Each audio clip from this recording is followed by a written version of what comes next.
तो आज हम इसमें जानेंगे कि 1986 का शिक्षा नीति जो बना था, जिसका क्रियान्वयन 1992 ईस्वी में किया गया, उसमें अनुसूचित जनजाति भी जो है शिक्षा में समान रूप से आगे बढ़ सके, उसे भी समानता का अधिकार मिल सके, इसके लिए क्या क्या प्रावधान किए गए थे, उसके बारे में आज हम इस पॉइंट के अंतर्गत जानेंगे। देखिए, 1986 के राष्ट्रीय शिक्षा नीति में इस बात पर बल दिया गया कि अनुसूचित जातियों के शैक्षिक विकास पर बल दिया जाएगा, जिससे कि वह गैर अनुसूचित जातियों के बराबर आ सके। यह बराबरी का जो लक्ष्य तय किया गया था, वह सभी क्षेत्रों में सभी स्थानों पर निर्धारित किया गया था। इसमें ग्रामीण पुरुष हो, ग्रामीण स्त्री हो, शहरी क्षेत्र में रहने वाले पुरुष हो, शहरी क्षेत्र में रहने वाली महिला हो, सभी को देखते हुए एक दृष्टिकोण से शिक्षा की समानता के लिए इसमें प्रावधान किए गए। इसमें भी अलग अलग पॉइंट है और हम एक एक पॉइंट को पढ़ेंगे। तो इसमें जो सबसे पहला पॉइंट आएगा वह है कि जो भी निर्धन परिवार से अनुसूचित जनजाति के लोग आते हैं, चाहे वह महिला हो या पुरुष हो, उसको शिक्षा के लिए इस प्रकार प्रोत्साहित किया जाएगा कि वे अपने बच्चे को कम से कम 14 वर्ष तक नियमित रूप से शिक्षा दिलाएं। तो इसमें क्या कहा गया कि निर्धन परिवार को प्रोत्साहित किया जाएगा ताकि वह अपने बालकों को 14 वर्ष तक निश्चित रूप से शिक्षा दिलाने का कार्य करे।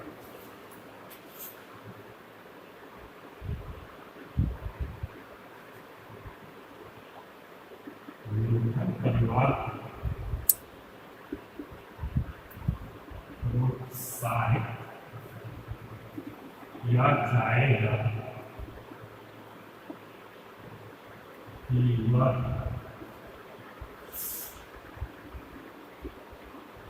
अपने बालकों को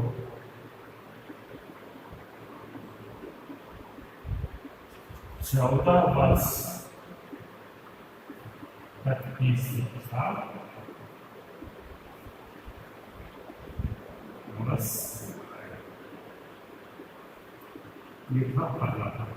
प्रोत्साहन करने का लक्ष्य रखा गया।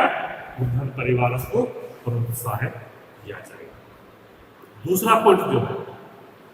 जो भी अनुसूचित जाति के लोग, जिसमें कि चाहे वो सफाई कर्मी हो, पशुओं की चमड़ी उतारने का काम करते हो या चर्म शोधन का कार्य करते हो, जैसे व्यवसाय से जुड़ा हुआ है, वैसे परिवारों को मैट्रिक या मैट्रिक पूर्व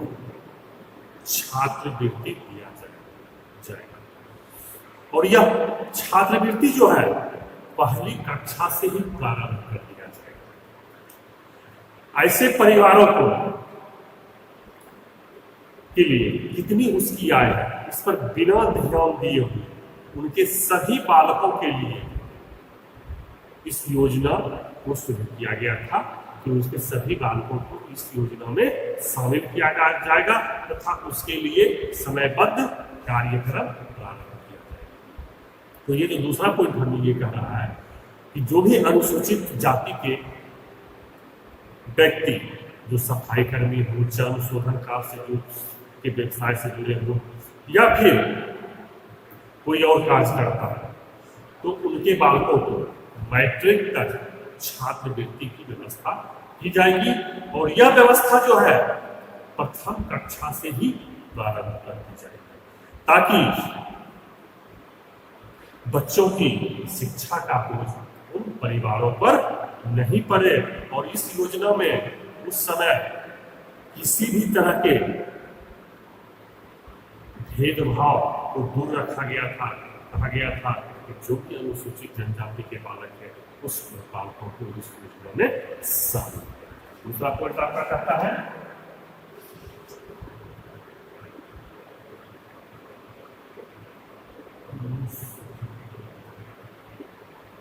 अनुसूचित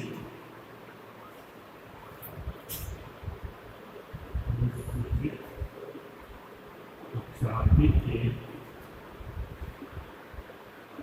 वैसे व्यक्ति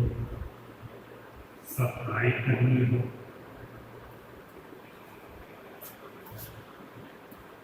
जब शोधन सीधा व्यवसाय करता है, संशोधन से जुड़ा व्यवसाय करता है या कोई अन्य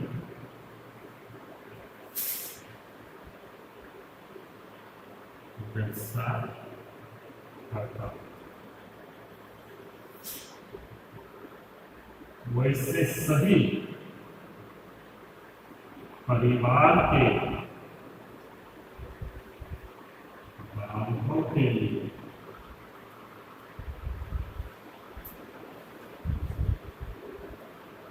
पहली कक्षा से मैट्रिक तक छात्रवृत्ति की व्यवस्था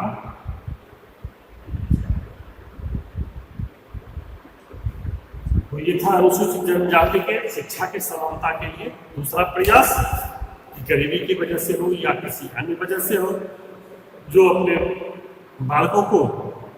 आर्थिक वजह से शिक्षा नहीं दिलवा पाते थे, वैसे बालकों के लिए पहली कक्षा से मैट्रिक कक्षा तक के लिए छात्रवृत्ति की व्यवस्था सरकार के द्वारा। अब आते हैं इसके तीसरे पॉइंट। तीसरा पॉइंट में इसका कहा गया है कि अनुसूचित जनजाति के लिए ऐसी सुनिश्चित व्यवस्था करनी चाहिए और जांच पड़ताल की विधि स्थापित करना चाहिए कि जिससे पता चले कि अनुसूचित जातियों के बच्चों के नामांकन होने, नियमित रूप से अध्ययन जारी रखने और पढ़ाई पूरी करने की प्रक्रिया में कहीं गिरावट तो नहीं आ रही है। मतलब कि एक ऐसा सिस्टम बनाने पर बल दिया गया कि नामांकन तो हो गया है, कहीं नामांकन के उपरांत छात्र जो है विद्यालय तो छोड़ नहीं रहे हैं, तो ऐसी व्यवस्था बनाने पर बल दिया गया है, उस पर निगरानी रखने पर जोर दिया गया है। साथ ही साथ ये जो अनुसूचित जाति के बच्चे हैं वो आगे शिक्षा और रोजगार पाने की संभावना को कैसे प्राप्त करते हैं या उसके लिए क्या उद्देश्य हो सकते हैं, इस पर जोर दिया गया। कि कहने का मतलब ये है कि राष्ट्रीय शिक्षा नीति में ये भी सुनिश्चित किया गया कि जो अनुसूचित जाति के बच्चे हैं वह सिर्फ नामांकन ही नहीं ले, बल्कि नामांकन लेने के उपरांत अपनी पढ़ाई जारी रखें और पूरी करें। ये नहीं कि बीच में ही वह पढ़ाई को छोड़ दे। अगर बीच में ऐसा होता है तो क्यों होता है, इसका जानने के लिए एक विधि स्थापित करने का प्रस्ताव रखा गया कि उसकी जांच किया जाए और जो भी कमियां हैं उसको दूर किया जाए, ताकि अनुसूचित जाति के बच्चे जो है बीच में अपनी पढ़ाई इसको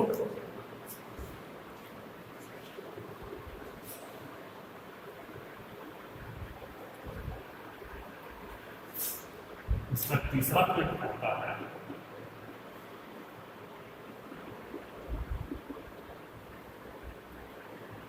नामांकन के उपरांत अनुसूचित जाति के बच्चे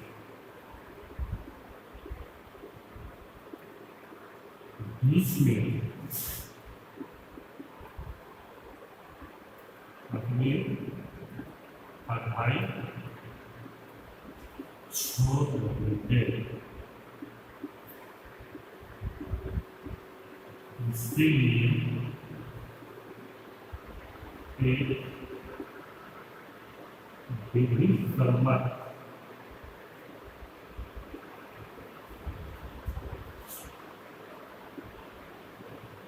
विभाग की स्थापना की जाए, ये भी जो जज की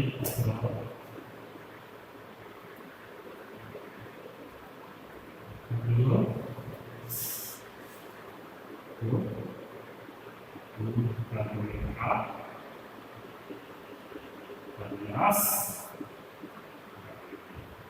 ये तो तीसरा पॉइंट, एक विधि सम्मत विभाग की ही स्थापना कर दी जाएगी कि नामांकन बीच में बालक क्यों छोड़ रहे हैं, तो उसकी जांच की जाएगी, जो भी कमियां हैं उसको दूर करने का प्रयास किया जाएगा ताकि अनुसूचित जाति के बालक जो है बीच में अपनी पढ़ाई को बंद। अब आते हैं इसके अगले पॉइंट। अगला पॉइंट इसका कहता है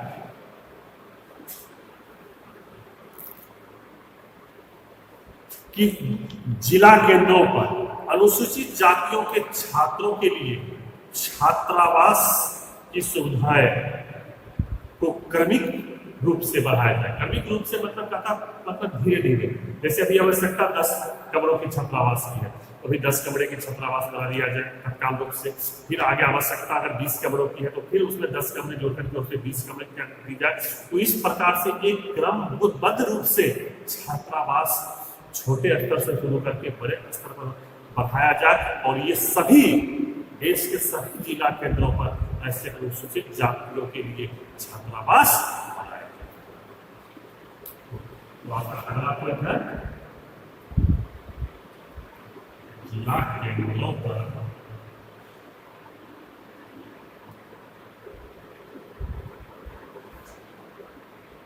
अनुसूचित जातियों के लिए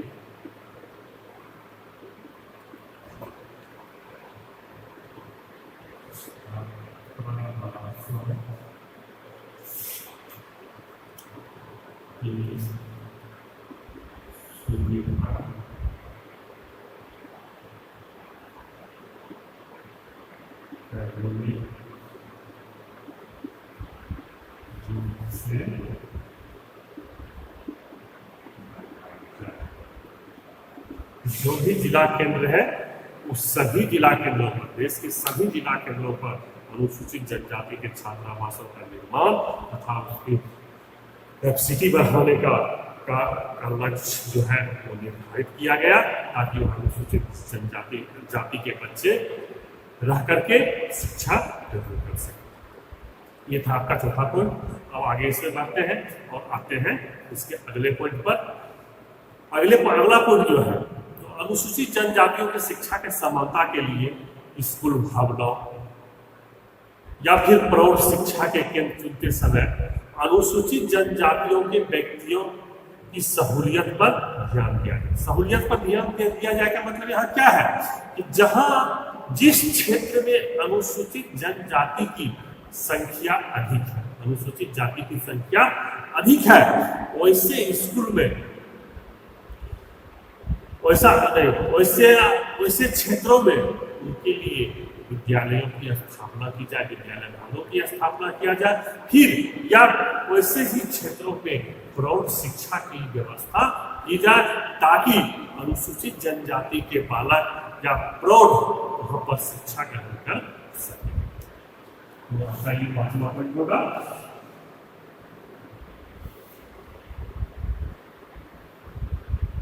विद्यालय का निर्माण या प्रौढ़ शिक्षा का केंद्र, इसे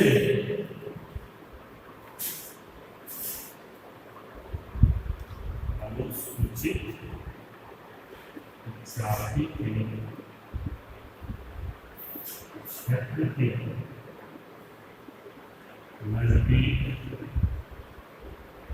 स्थापित करना चाहिए ताकि बिना किसी परेशानी के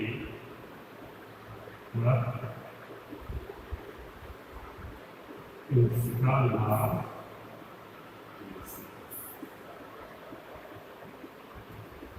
देखिए, ये व्यवस्था की गई। पहले जो विद्यालय हमारे होते थे, अनुसूचित जाति के जो क्षेत्र होते थे वहां उसकी संख्या बहुत कम रहती थी, और दूसरे जगह दूसरे क्षेत्रों में जाने के बाद अगर चले भी जाते थे नामांकन के लिए, तो एक तो उनको आवागमन की कठिनाई होती, दूसरा अनुसूचित जाति के बालकों के साथ भेदभाव भी किया जाता था। तो इस समस्या के समाधान के लिए राष्ट्रीय शिक्षा नीति 1986 में ये प्रावधान किया गया कि जो विद्यालय भवन है या फिर प्रौढ़ शिक्षा केंद्र है जहां पर अनुसूचित जनजाति के क्षेत्र है वहां पर स्थापित किया जाए, ताकि बिना किसी भेदभाव के, चाहे बिना किसी असुविधा के प्रौढ़ हो या बालक हो वहां पर शिक्षा ग्रहण कर सके। अब आते हैं इसमें अगले पॉइंट पर। अगला पॉइंट जो इसका कहता है वह कहता है कि शिक्षा के समानता के लिए या फिर रोजगार के लिए अनुसूचित जनजातियों के लिए अनुसूचित जातियों के लिए शैक्षिक सुविधाओं का विस्तार करने के लिए राष्ट्रीय ग्रामीण रोजगार कार्यक्रम तथा राष्ट्रीय ग्रामीण भूमिहीन रोजगार गारंटी के कार्यक्रम के साधनों का उपयोग किया जाए। देखिए, उस समय जो भी अनुसूचित जाति के लोग थे वो ज्यादातर भूमिहीन थे, वो किसी भी प्रकार के कार्य करके अपना जीवन को पार्जन करते थे। तो वैसे बालक जो अनुसूचित जाति के परिवारों से आते हैं तो उनमें शैक्षिक सुविधाओं का विस्तार हो या फिर उसे शिक्षा ग्रहण करने के उपरांत रोजगार मिले,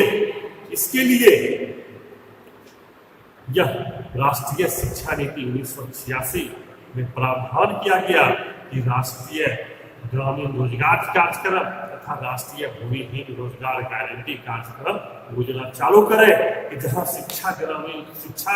ग्रहण करने के उपरांत अनुसूचित जनजाति के बालक रोजगार प्राप्त कर सके और अपने जीविकोपार्जन समुचित रूप से कर सके। तो ये था आपका छठा पॉइंट।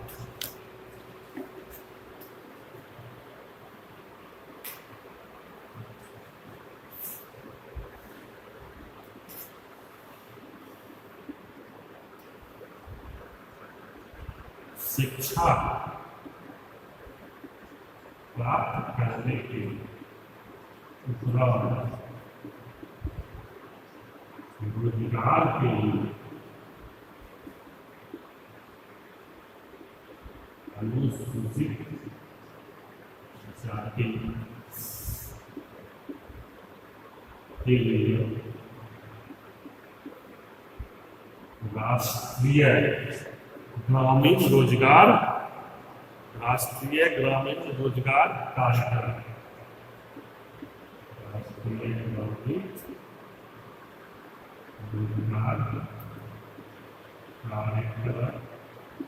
तथा भूमिहीन रोजगार कार्यक्रम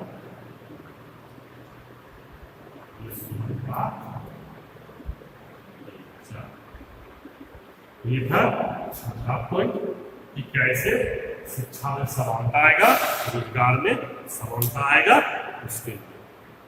अब इसमें हम आगे बढ़ते हैं और अगला पॉइंट जो कहता है वह है कि अनुसूचित जातियों की शिक्षा की प्रक्रिया में समावेश हेतु लगातार नए तरीकों का खोज करते रहना। इस शिक्षा में उसे भी समानता मिले, क्या क्या उसकी परेशानी है, क्या क्या उस शिक्षा में शामिल किया जा सकता है, उसके लिए लगातार नए नए तरीकों को खोज करके उस अनुसूचित जाति के शिक्षा में समावेश करके। ये था आपका। तो ये जो दूसरा पॉइंट था अनुसूचित जातियों और अनुसूचित जातियों की शिक्षा, ये अपूर्ण हो गया है। अगले क्लास में हम पढ़ेंगे कि राष्ट्रीय शिक्षा नीति के अंतर्गत अनुसूचित जनजाति के शिक्षा के समानता के लिए क्या प्रावधान